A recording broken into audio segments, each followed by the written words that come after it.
Mapagpalang gabi po sa inyong lahat. Ako po si Ibin Mutya Hunter. Ito po ang aking mga mutya nga nakuha galing sa aking mga paglalakbay. Ngayon na po ako nakapag-vlog ulit, nakapag-video dahil po nabisi po tayo sa ibang mga trabaho at lakad. Ipapakilala ko po sa inyo isang klase ng batong kahoy na nakatago sa lagpasan. Ano, may butas siya.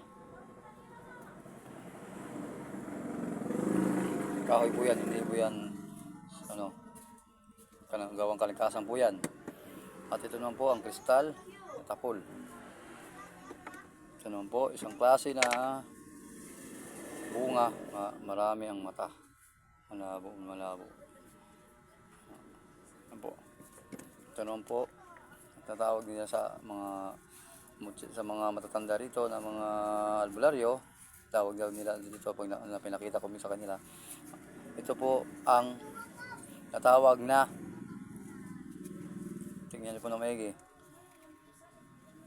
Ito po ang tinatawag na ano po, sabihin ko po sa inyo, uling na naging bato. Yan po sa kamay ko, pero bato po yan. Uling po siya na naging bato. Fossilize na siya. May fossil siya sa matagal na panahon. Pero uling po yan. Bato. Pambaling kandila ko. Excuse muna.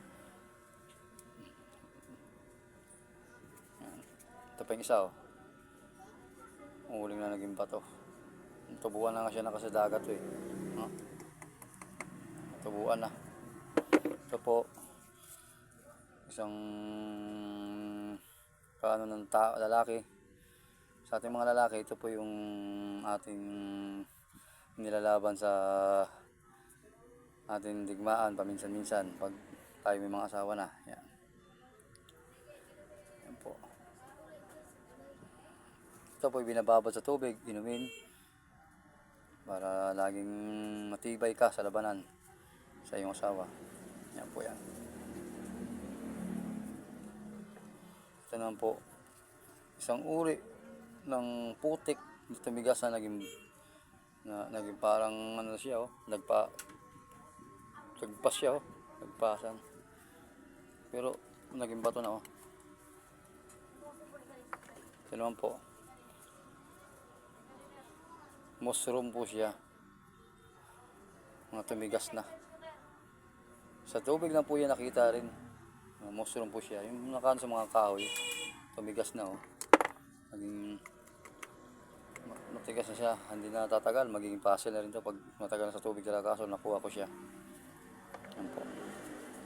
Ito lang po mga aking nakuha ang kagamitan ngayon dahil ako'y nabisi sa ating spiritual na panggagamot. Lagi tayong maalis ng bahay, naglalakbay kung saan na mayroong mga tawag.